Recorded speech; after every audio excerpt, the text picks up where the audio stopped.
biko ọ bụ na ịbụ onye Igbo na-anụ Yoruba bukote oche gị nso ka ị ga vidio a chọrọ igosi gị na ọ bụ na ikilicha vidio a biko kọmentị ya na kọment sekshọn ihe ghọtara nwaanyị a na-akọwa maka ndị Igbo na-ada anụ Yoruba ka fam ike ghọtakwa ihe nwaanyị a na-akọwa deelu na kọment sekshọn. This video bụ ihe nwunye Tinubu the first lady of Nigeria kwuru gbasara ndị Igbo. Watch and the video first.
ọkwụna afọ ya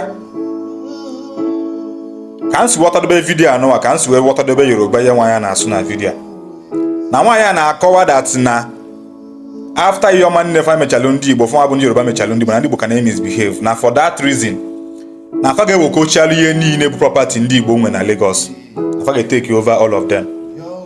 So ọ bụ na ị na-afụ ka a na-eme demolition this video so na one of the reasons. Ihe abụrụ by accident, o nwere reason.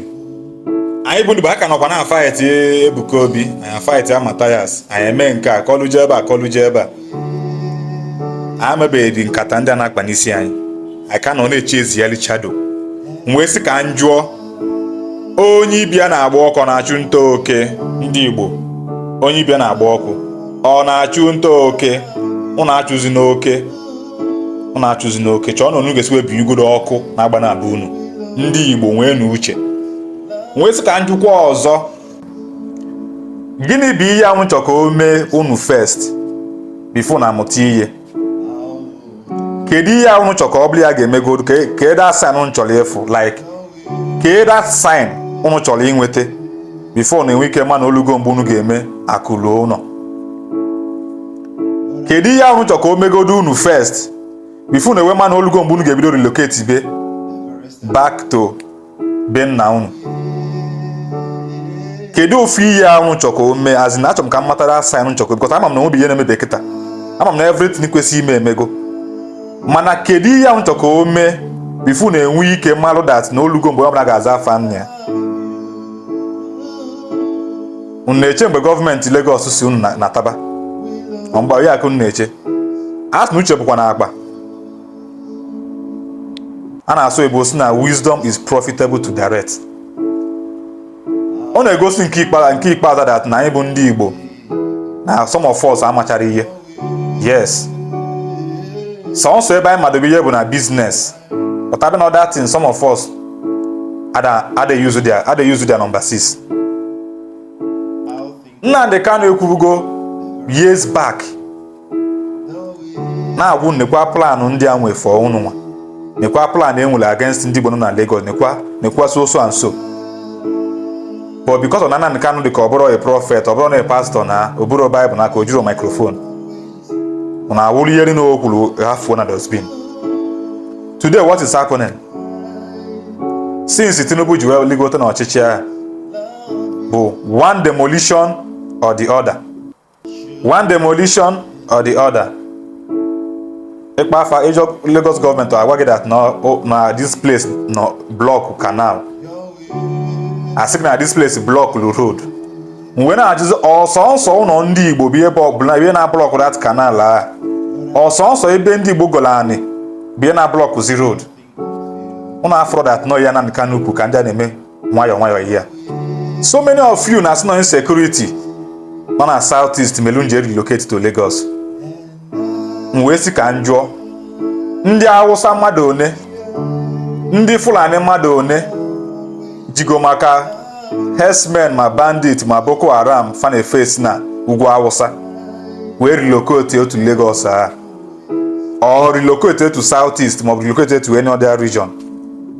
Why nke anyị ji wepụ iche?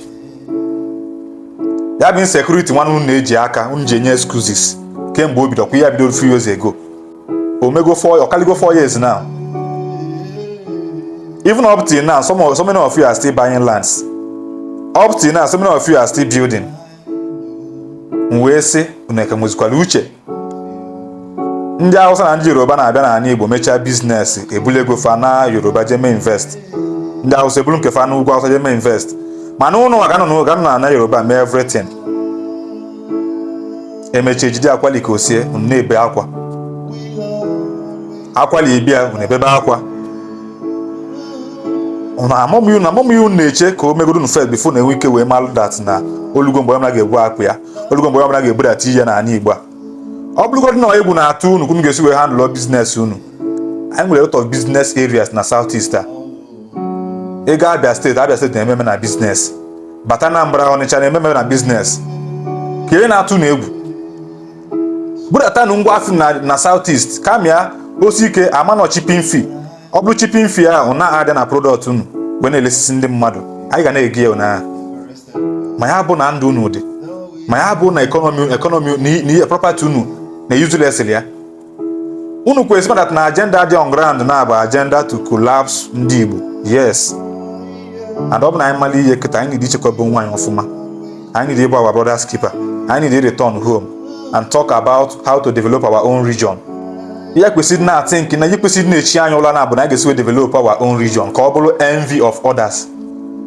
Anyị mapụta oge anyị na-eto that na anyị develop Lagos, anyị jikwa wee develop ugwu Hausa, anyị jikwa wee develop Nigeria, mana ịbịata na our own region ọ dịzị aka a no man's land.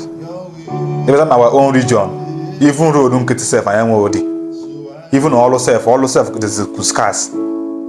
Nna asị ka ihe na-atụ unu ụjọ, ka ihe bụ ihe na-atụ unu ụjọ ha. Insecurity na Southeast olugo ka nke dị n'ugwu Hausa.